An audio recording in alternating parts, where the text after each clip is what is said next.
Very wide topic, but we have only about 15 minutes to talk about it, so we'll just quickly see what we can touch. Praise the Lord. If you have any question, you can just jot it down while the talk is going on. We'll look at them together. By way of introduction, malaria is actually a febrile illness which is spread by the bite of an infected mosquito. And it was actually first recognized in 400 BC among inhabitants of people who lived in marshy and watery areas. That was where it got its name from, malaria, which means bad air.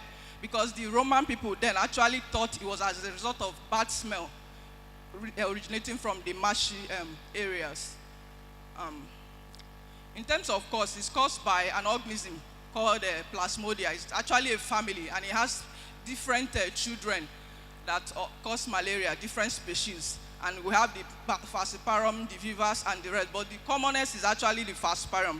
That's the one that causes the most severe cases of malaria that we see in our environment. And how is it transmitted? It's usually transmitted through the bite of the female Anopheles mosquito. Another brand of mosquito that also transmits malaria is what we call the coolest mosquito. But the Anopheles is actually the commonest. And it's the female that is the carrier, that's the vector that carries this malaria parasite. Because it uses the blood as a source of human blood, as a source of protein for its eggs. The males actually don't transmit malaria because they live on flowers. Next. Other less common modes of transmission include through maternal transmission, where a baby can get it through the mother, through the placenta, while in the womb. Another way people can also get malaria is through blood transfusion. If somebody gives you blood that was not properly screened, or the giver has malaria, the receiver may end up coming down with malaria after taking the blood transfusion. Epidemiology talks about the areas it's common. About 40% of people live in places where malaria is endemic. That is areas, when we talk about endemics, we're talking about areas where the disease is very common and severe. This includes places like Africa, Asia, South America, and other places. And every about 300 to 700 million people worldwide get malaria. And 80% of this actually occurs here in Africa. Next.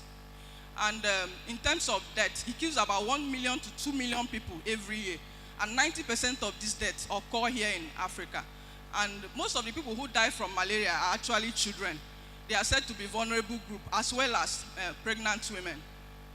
Next.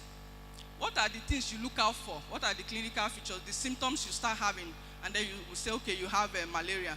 Most people who get malaria, they start manifesting symptoms approximately some 6 to 30 days averagely, depending on the species. But for the Plasmodium itself, because it's the commonest cause, you start manifesting symptoms about 9 to 14 days after an infection.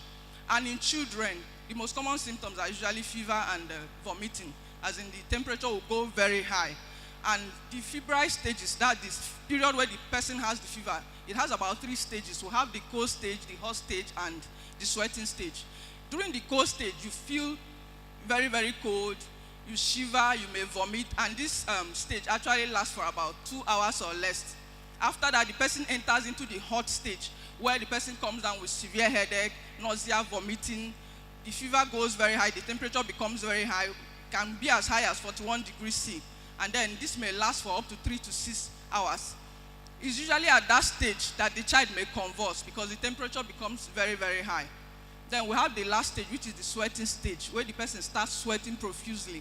And then the temperature eventually falls down and sometimes may even come down to below normal. And then the person enters into a deep sleep, sleeps off, and wakes up feeling better, thinking the malaria has actually gone, even without treatment, till the next cycle again. And for falciparum, usually cycle comes every 72 hours, while for others it comes every 48 hours. Other symptoms of malaria include joint pains. You have pains all over your joint, headache, feeling very tired and sleepy, feeling weak, coughing, feeling very cold, diarrhea. Some people vomit, some people have nausea. And when a doctor examines you, that's what we mean by the signs. What will the doctor see? He will notice that you have anemia, that is, your red blood cell is very low. When they check you, check your eyes, check your palms, check your tongue, you'll be very pale. Because actually, malaria destroys the red blood cells in the body. Also, you have what we call jaundice. Your eyes become yellowish, your skin becomes yellowish. Also, your blood pressure may become lower than normal. And then your heart rate is very, very fast. And then when they look at, also examine you further, they'll notice that some of your organs are enlarged. That's why some of the children may actually complain of abdominal pain as a result of enlargement, swelling of the either the spleen or the liver.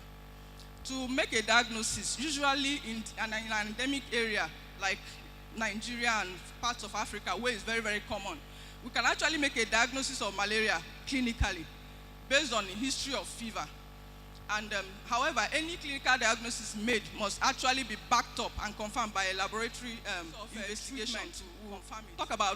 Talk about treatment in pregnant women, considering the fact that when you are treating pregnant women with malaria, you are kind of trying to weigh the risk against the benefits. Treatment depends on the stage of the pregnancy. At the same time, if you don't treat, it may predispose the woman to having preterm labor or premature abortion. So you have to be careful how you treat. And also the stage of the pregnancy will determine the kind of medication used. If you treat too early, the first 3 months where the organs of the baby are still forming, the drugs may cause some abnormal features in the baby. So caution is used when treating pregnant women. In terms of children, the type and length of treatment depends on the type of the parasite, the severity of the illness, and also the age of the child. Next. Okay. And when you see these signs, it's advised that you actually take your child to the hospital. Don't stay at home trying home treatment. The best you can do when the fever comes up is expose the baby, remove all the clothes, bathe and keep the sponging to bring down the temperature, give paracetamol if you have, give ibuprofen if you have access to. But if you do this and the fever still persists, it's advised that you take the child to the hospital. Or the child starts becoming confused. That's a sign that the malaria, the fever is so high and it's beginning to enter the brain. The child is beginning to have what we call cerebral malaria, and you need to act fast. Also, when the child starts having difficulty breathing, when he starts having severe stomach pain, you need to rush to the hospital. And also, when you notice that the child can no longer tolerate food or medication by mouth, whatever you give the child, he throws up, you need to take him or her to the hospital. Also, a child that has not passed urine in about 8 hours, or the urine he's passing is dark colored, this shows you that the parasite has started entering the kidney, is destroying some things in the kidney. That's why the child will come down with dark colored urine. Also, the fever makes them dehydrated, so they tend to drink less water. So that may also explain why the urine may be colored, and why the child may not be able to actually pass urine, because it's not taking in enough fluid. Also, when the child is fainting, when the child has had a seizure, a convulsion, like I said earlier, when the fever becomes very high, the child may just convulse. That's why you need to keep pouring water, sponging, giving paracetamol, pending the time you have access to adequate treatment. Also, when the child becomes very lethargic, very weak, not interested in the environment, you need to take the child to the hospital. And when you look at the child, this child is just not looking well, he's not interested in playing. Hallelujah. Then some of the complications. Please calm down and tell us. Am I correct? Eh? Are you getting her very well? Oh, you are getting her?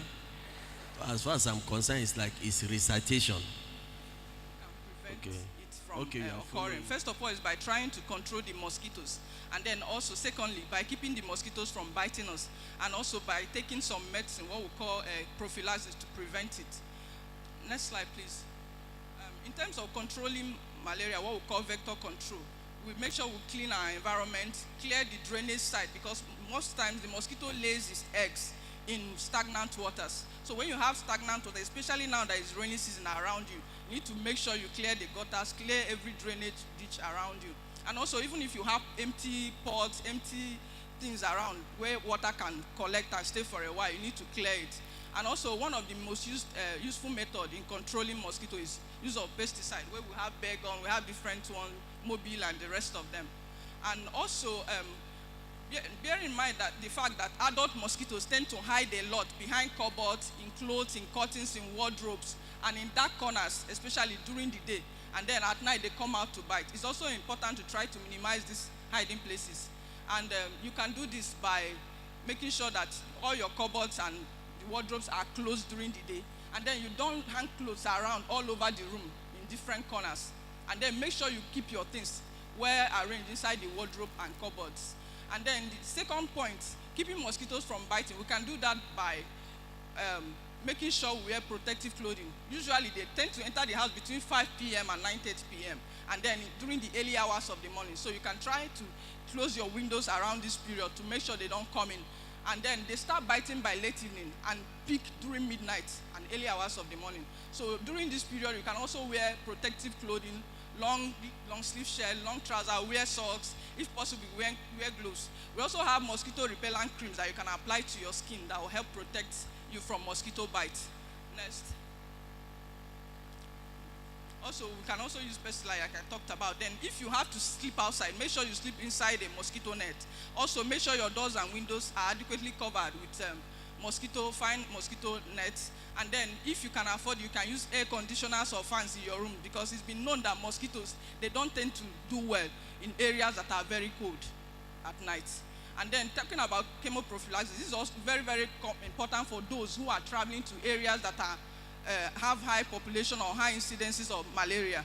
And also, it's also important for people who are special group of people like pregnant women. It's important in people that are immunocompromised, maybe people that have infections like HIV/AIDS, which has made their immunity to already be low. So they don't need any further infection to further bring down their immunity. So they may need to take drug before even the symptoms start. Also, people who are sicklers, people with sickle cell anemia, are also advised to also take chemoprophylaxis. Are really affected by malaria. Like me, I'm AAO positive.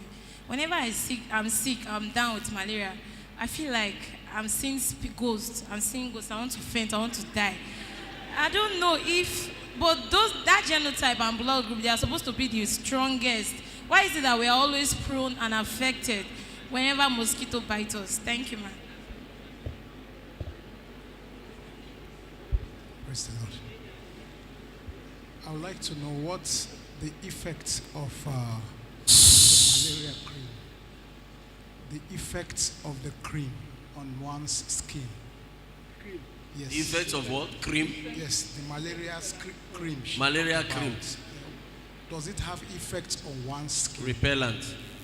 Does it have effect on your skin? It doesn't. It doesn't have any effect. It doesn't have any effect on your skin. Praise the Lord. The first question asking about self-medication, whether you have to do tests before you get treated. Generally speaking, in medical, we don't advise people to do self-medication. That is the gold standard. However, it's not all fever that is caused by malaria. You understand? If somebody have typhoid and you are using anti-malaria drug, it's not going to cure the illness.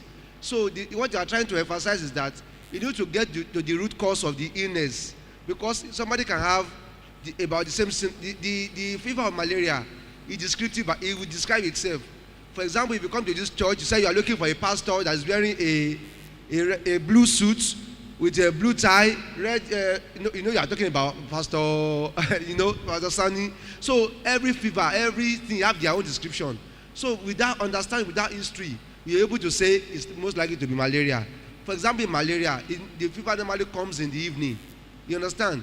It comes in the evening, headache, joint pain, body pain, vomiting, a lot of symptoms like that. So it is said that you don't do self-medication, not only for malaria, but all kind of illnesses. Just present to your doctor.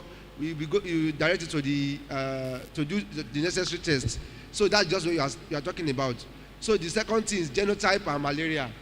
Yes, people that have malaria and that have genotype AA, their own type of malaria is somehow more severe than AS and SS. No, SS is because of their sickling test. It's worse in SS. But AS people, they can somehow withstand malaria. They hardly have malaria as compared to people with AA. The reason I think is beyond the scope of this discussion is research and the likes. So if you want to know more, you can Google and read and maybe see us at the end of this discussion. But our emphasis is prevention and treatment of malaria, especially among children and pregnant women. That's our concern. All other people, we have always been having malaria. And the last thing is malaria repellent. I don't think there's any important side effects to all this kind of. They are safe because they have been certified by NAFDAC. I think they are essentially safe. I think you can go. Okay, there was a question about